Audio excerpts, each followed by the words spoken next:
Hey guys, so I'm gonna start doing live Q&As again on Instagram, 8 p.m. Eastern. So today's Thursday. Probably every Thursday is a good day. It's kind of in the middle of the week. You're still not in the weekend mode, and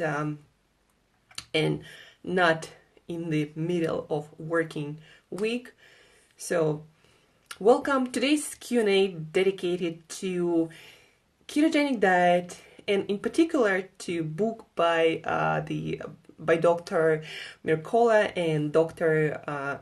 Nicola Antonio, the book called Superfuel, and it's all about different kinds of fats on ketogenic diet, on high fat diet, on any kind of diet, really, different kinds of fats and different kinds of metabolic effects that those fats produce. You know, in the old days of keto, of high fat diet, of fat science, we used to think that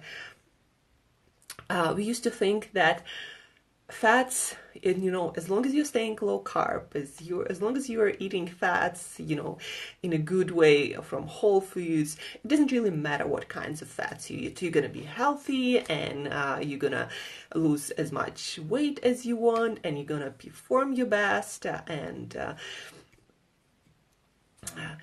it's just not the truth. So I actually worked with a lot of people. Hey, Susie, hey, Suzanne.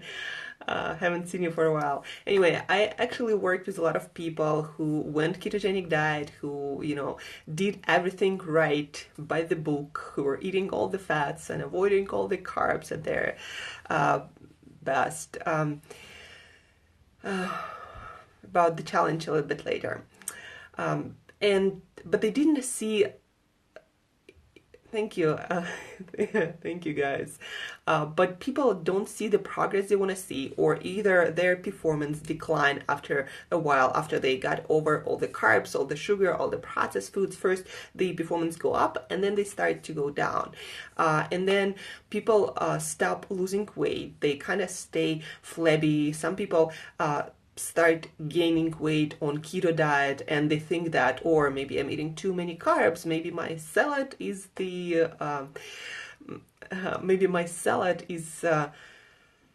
difference. Maybe I should go carnivore and stop all the vegetables altogether because plants are so bad. But it's not the plants, it's just the kind of fats. And I sometimes, when I work with the people, especially on a keto, on a high-fat diet, I tell them to try what I like to call fat swap diet.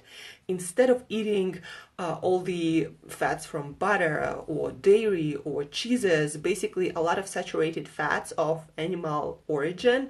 I'm not talking about coconut oil here.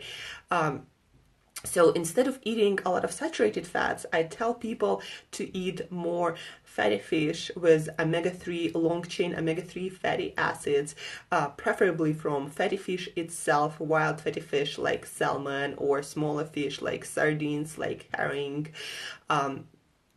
Getting your omega-3 fatty acids, and I'll tell them to switch to more olive oil, to more avocados, to more macadamia nuts, basically monounsaturated fatty acids. And people start getting better. They start getting more energy. Their performance improves. Their energy improves. Their fat percentage starts to go down, and they lose weight without changing really calories or the amount of foods they eat or anything, but just changing the nature of fats.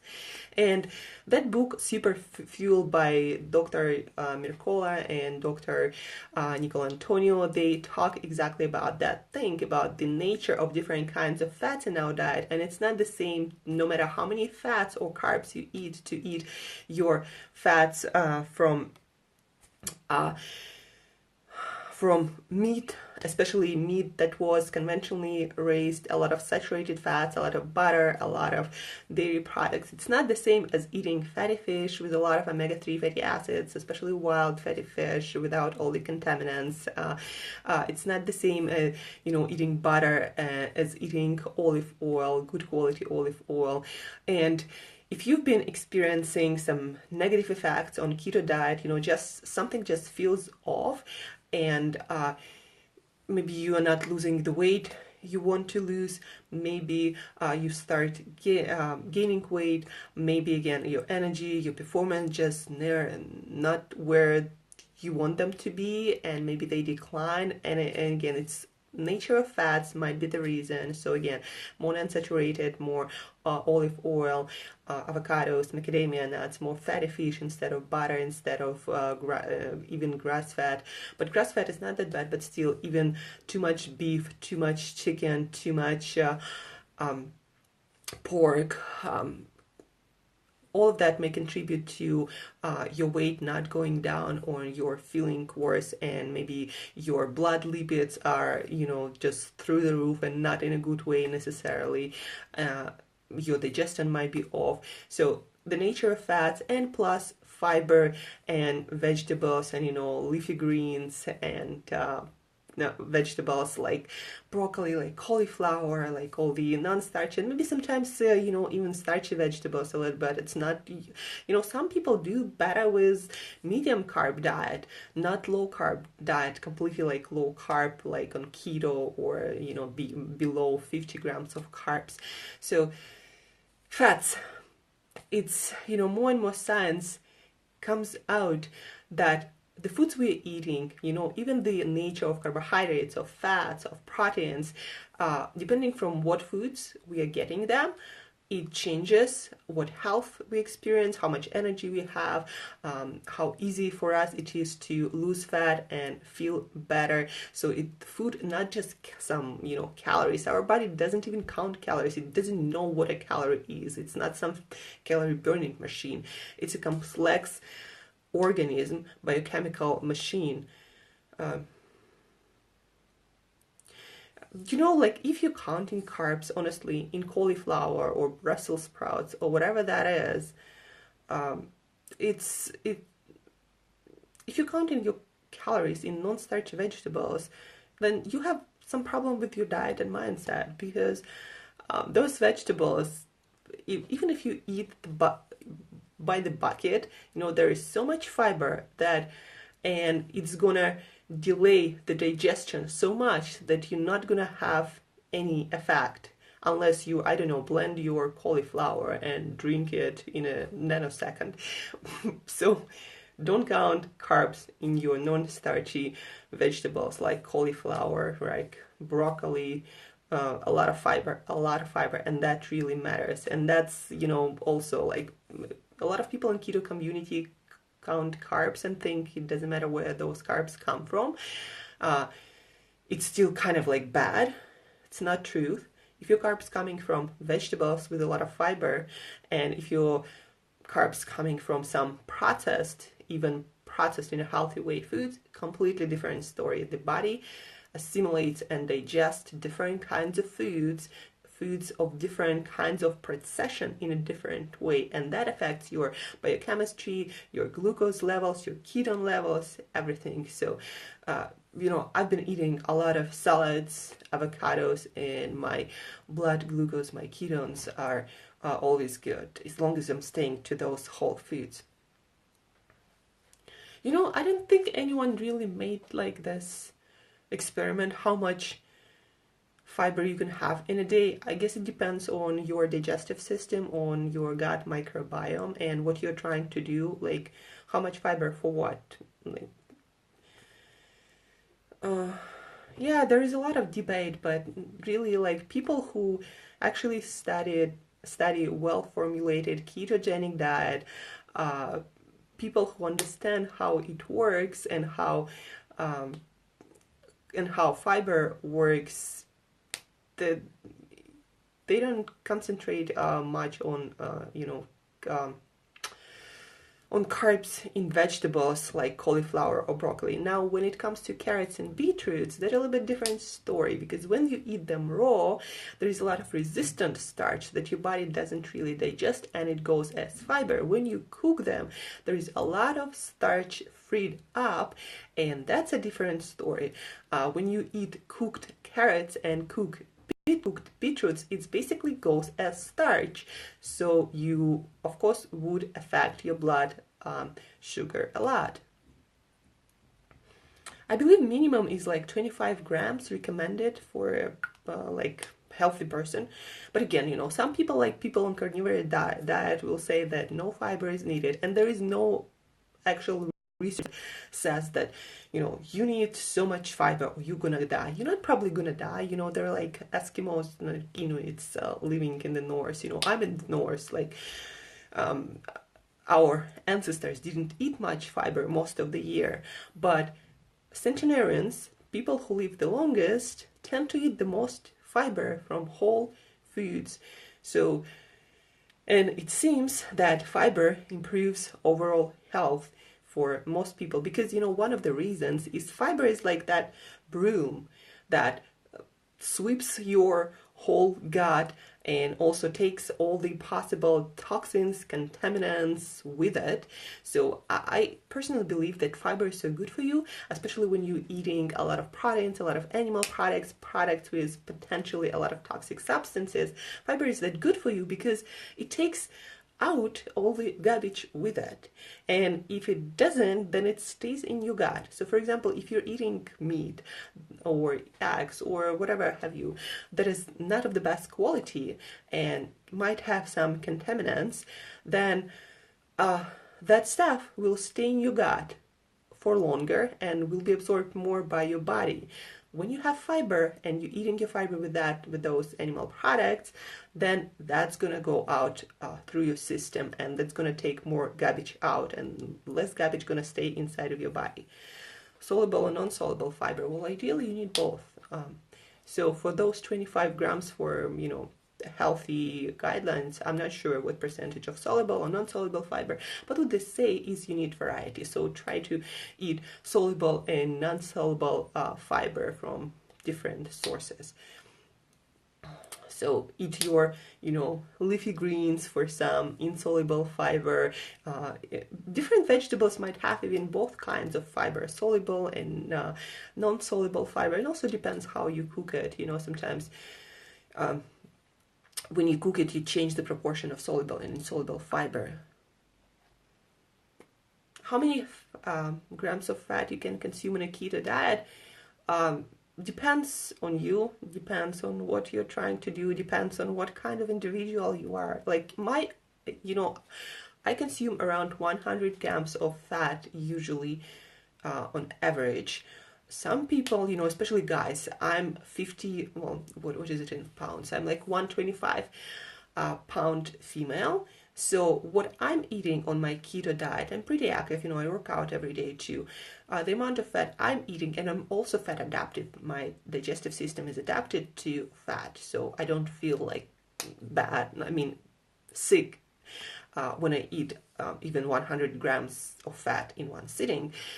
But some people cannot tolerate that much fat in one sitting. For example, if you're a bigger guy, like, if you weigh twice as me, then probably you might eat twice as much fat and be totally fine. And again, it's not just the amount of fat, it's also the nature of fat and how well that fat works for you. More and more studies again prove that a lot of saturated fats, all those 100 grams, probably not a good idea to get your fats from saturated fats, because also saturated fats might have inflammatory effect depending again on the nature of that fat, where it comes from, and what state of your health is right now. Whereas like omega-3 fatty acids that come from either fatty fish or from things like maybe flax seeds or from grass-fed animals more, those fats, they have anti-inflammatory effect, and that will affect your health. I'm not actually sure. I need to look that up, how much of saturated fats. Like, I do not consume any dairy, any butter, and as for right now, I do not consume any meat or chicken or pork, just because I cannot find good quality here in Siberia, where I am right now. So I'm eating mostly fatty fish, sardines, wild salmon. I'm eating olive oil, avocados. I'm eating walnuts, flax seeds. So, but those foods, I'm eating eggs, those foods, they even olive oil has percentage of saturated fats. I believe it's like 13% or something. So I do eat some saturated fats, but and I do eat some saturated fats from my fatty fish, but it's much smaller than it would be like for a person who eating dairy, cheeses, butter, any kind of animal products. Eggs have a lot of saturated fat, so I might get some there. Um, and again, like, not sure how many grams exactly, but I do eat a lot of fatty fish, olive oil, avocados, flax seeds, and some walnuts, and that's about an eggs I mentioned. And if you look up those things, you can see the percentage of different fats in those foods. So yeah, a lot of monounsaturated, a lot of polyunsaturated as omega-3s. No, I mean, you can eat only fish in your entire life. I don't think I'm gonna. What I'm saying is, if you don't have good quality animal products available to you, like for example grass-fed beef or grass-fed butter, then I probably would stick to fish, because I can find here wild fish, wild fatty fish. That's why I'm eating it. But as far as fish, you can safely live on just fish alone, and it is pescatarian. All the amino acids, all the fatty acids that you need are there. And yes, my diet is quite boring. My diet personally is quite boring, but that's just the person I am. I love simple meals, eating them on a daily basis. I like the same kind of meals. I mix my vegetables, I change my fish, I change the recipes here and there. But yes, I do love my food to be quite boring, and this is one of the best ways actually, eating locally, seasonally, eating your salads, eating your veggies, eating your proteins and fats. Polyunsaturated fats, of course, they're beneficial. Even omega-3 fatty acids, they are polyunsaturated fats, and you need them in your diet. EPA, DHA, polyunsaturated fats. If you don't consume them, you will have adverse health effects. So, omega-6 fatty acids, they are also, you need to consume them in your diet too. Your brain needs them, your body needs them, and you cannot produce them. But the nature of those omega-6 fatty acids matters. Like, there are some omega-6 fatty acids in nuts, of course, in things like flax seeds or walnuts, and those are probably the best sources for omega-6s in your diet, not some weird oils. And also meat, for example, if you're not eating grass-fed meat, then, but even if you're eating grass-fed meat, you're getting some omega-6s there for sure. My base metabolic rate, calorie wise, I don't really know my BMR, because I don't really care. I work with foods, and as I said, body doesn't count calories, it eats foods. Different foods produce different hormonal and metabolic effects, and BMR, from my perspective, tells you really nothing. So, but that's just my opinion. A lot of people might disagree with me, but again, when I work with people, when I work with someone, when I work with myself, I work with foods, with real foods that the body eats and works with, not with. I'm aware of calories. I have my fitness pal that counts calories in my food. So but this is more for me like knowing, I don't know, knowing the amount of food in my diet, and just for some people to look at it when I share, that's an interesting thing. But I care about the quality of foods, the kinds of foods. So for my day, I do not have a calorie goal, and I don't try to stick to calorie goal. So if one day I want to eat 4 spoons of olive oil instead of 2, then I'm gonna do that, even though it might be, I don't know, over some calorie number. So probably eating, if on an average day, it probably goes to like 2,000 calories. Might be sometimes less, sometimes more. For me, diet isn't like, on some days I don't feel like eating much, so I might eat like maybe 1,200. MyFitnessPal, create yourself today. One word, that's MyFitnessPal. Create yourself today. Um, I'm always doing keto, you know. I'm not saying keto is for everyone, but since I found it and since I changed like the quality of my fats, the quality of my diet, I'm always on keto. But so I'm not eating fruits, I'm not eating starches, I'm not eating grains ever. I'm eating my vegetables, my fats, you know, my fatty fish, my protein. And yes, for a contest prep, I'm gonna be keto as always.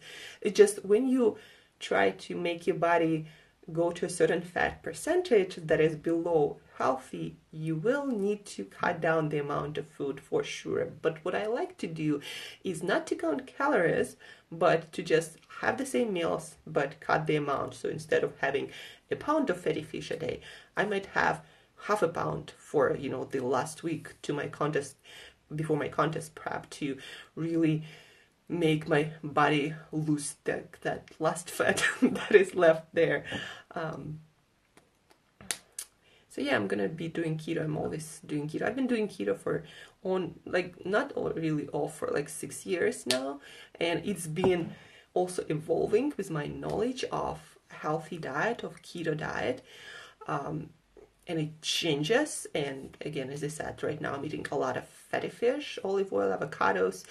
I used to eat a lot of grass-fed beef. I used to eat a lot of butter. I do intermittent fasting every single day, and I consider intermittent fasting before any diet. Fasting is more important for our body than eating because that supports our gut health. I'm not suggesting eat junk and intermittent fast, but what I'm suggesting is if you don't have enough time, 12 hours at minimum according to recent research, enough time for your body to rest, for your digestive system and gut to repair itself, then you're going to have bad consequences for your gut health, for your overall health, for your inflammation, even if your diet is perfect. So intermittent fasting for me, it's 16, 18 hours a day. Bikini, fitness bikini, that's the only one I love. You know, all the like other female contests, fitness bikini, fit model, that's what I love. It's kind of feminine look, with still not crazy cutting when it comes to body fat, so you're still kind of healthy, maybe not so, but routines, what do you mean by routines? Do you have the same routines or do you change it? What kind of routines? Eating, exercise? So yeah, I mean, intermittent fasting, I always do it 18 hours a day. And what is very interesting also for you guys, might be interesting, the earlier you do your intermittent fasting, the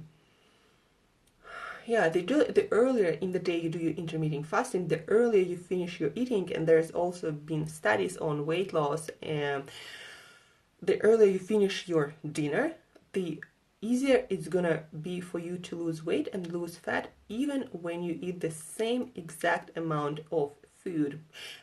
Research by Sachin Panda and his book The Circadian Code, I believe that's where he quoted that study. So for example, what I do, I love to do, especially before my competition, I love to stop my meals really, really early. And by early, I mean like 3-4 p.m. That's it.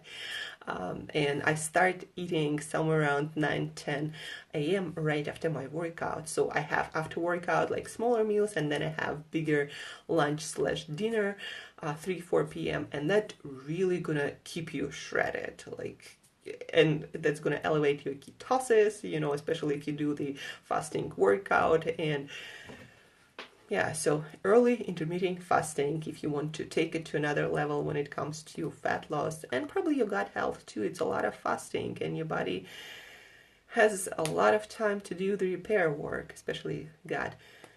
For my intermittent, as I said, like I like to eat early for intermittent fasting. And yeah, there are days, you know, when I go out and I might eat like at 7 or 8 p.m. But next day, then I'm gonna have my breakfast it's gonna be like at 2 or 3 p.m. and I'm probably gonna have just one meal a day. I'm really simple, ideal breaking the fast routine. Couple of eggs, sardines or salmon, and avocado.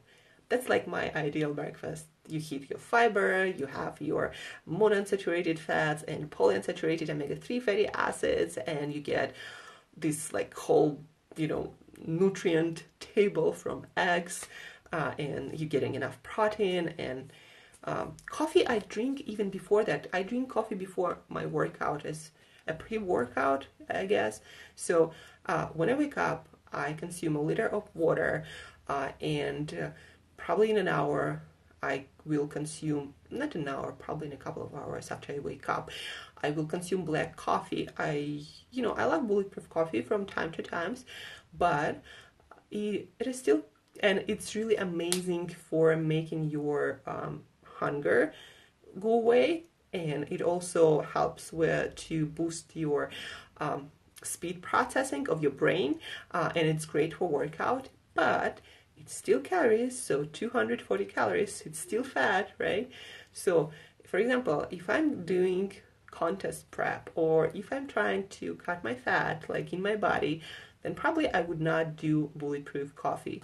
It's still fat in my coffee that is digested really well. But again, everything has its purpose. So I love bulletproof coffee. While my fasting for health, for longevity, a lot of research, that goes, there is about fasting for longevity, for cell autophagy or cell repair, and the destruction of bad cells, but also mitophagy, meaning the energy producing plants of your cells, mitochondria, they get recycled and you get more robust, more powerful mitochondria, so you're going to have more energy because you fast regularly. And I fast, well, yeah, I do 18 hours a day every day, and then every Sunday I also fast for the whole day from Saturday night till Monday, somewhere around 12 p.m. So for me, it's fasting, recycling. My diet is pretty high on protein by most standards of nutritionists. So it's like 120 and 130 grams that I eat in a day. And I believe that fasting and the nature of my proteins helps me to not get all the negative effects that might come with high protein diet when it comes to longevity. So my purpose, as my Instagram account says, to live to 1,000 year young using all the available technology and all the knowledge about fasting and other therapeutics. So I'm trying to kind of balance, doing training and having protein in my diet with fasting to get, I don't know, possibly the best of both worlds, not sure.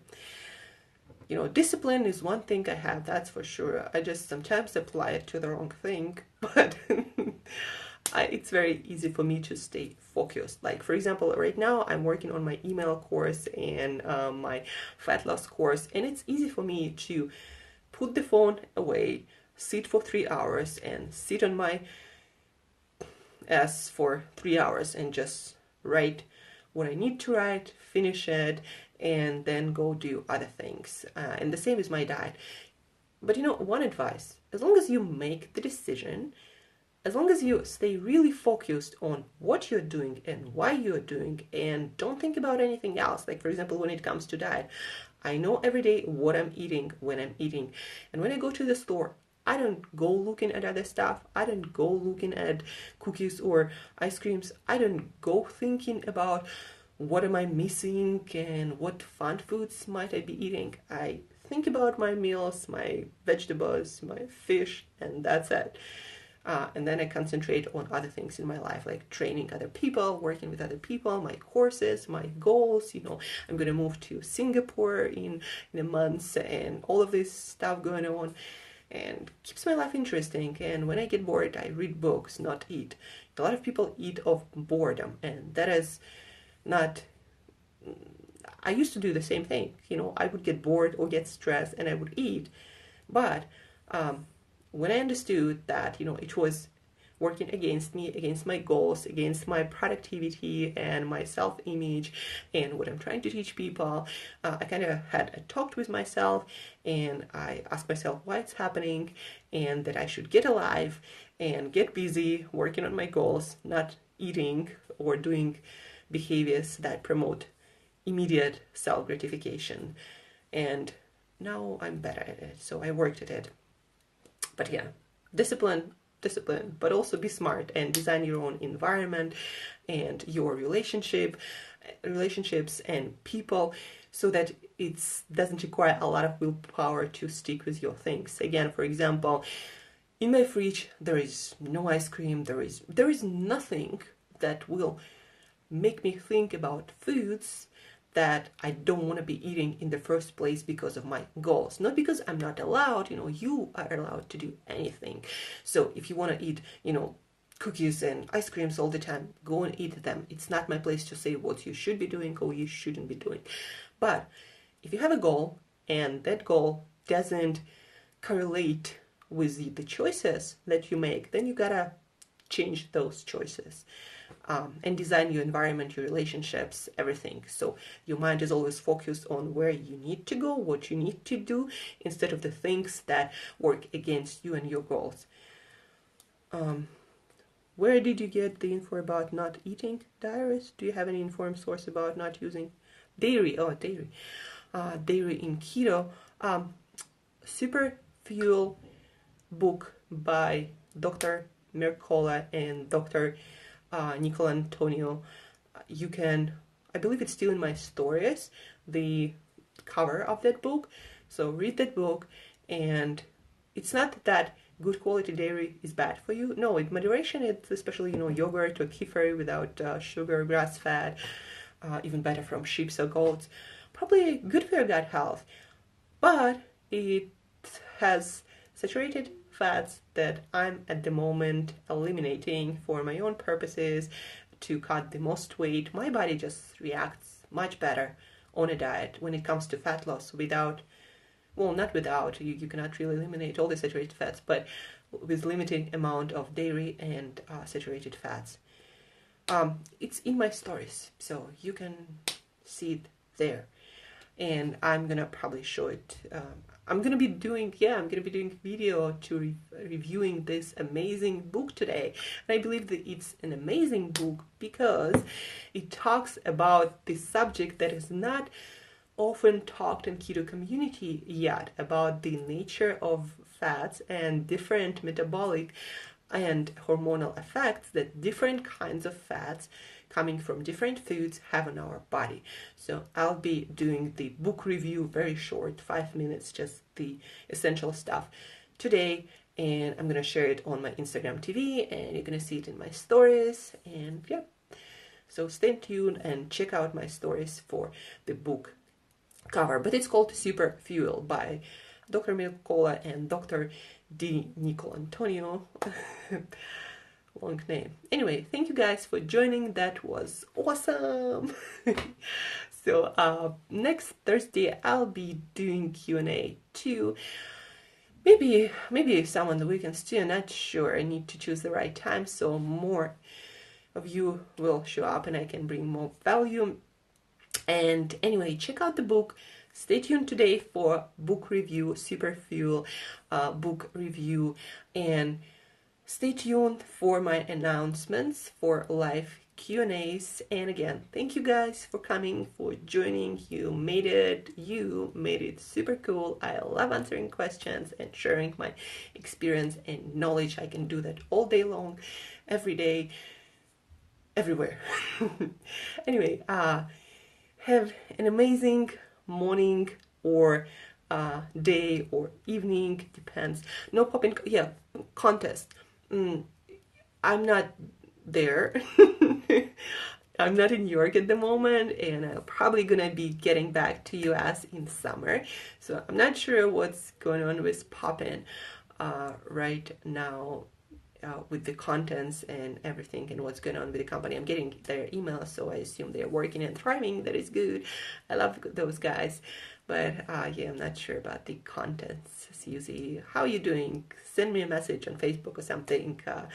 You're an amazing woman and a lot of strength and courage and willpower in you. So anyway, thank you for joining. Miss you. Yeah, bye. Bye. Have an amazing night, day, morning, whatever it is, and join for my next Q&A that I'll be announcing. Stay tuned for Superfuel book review today.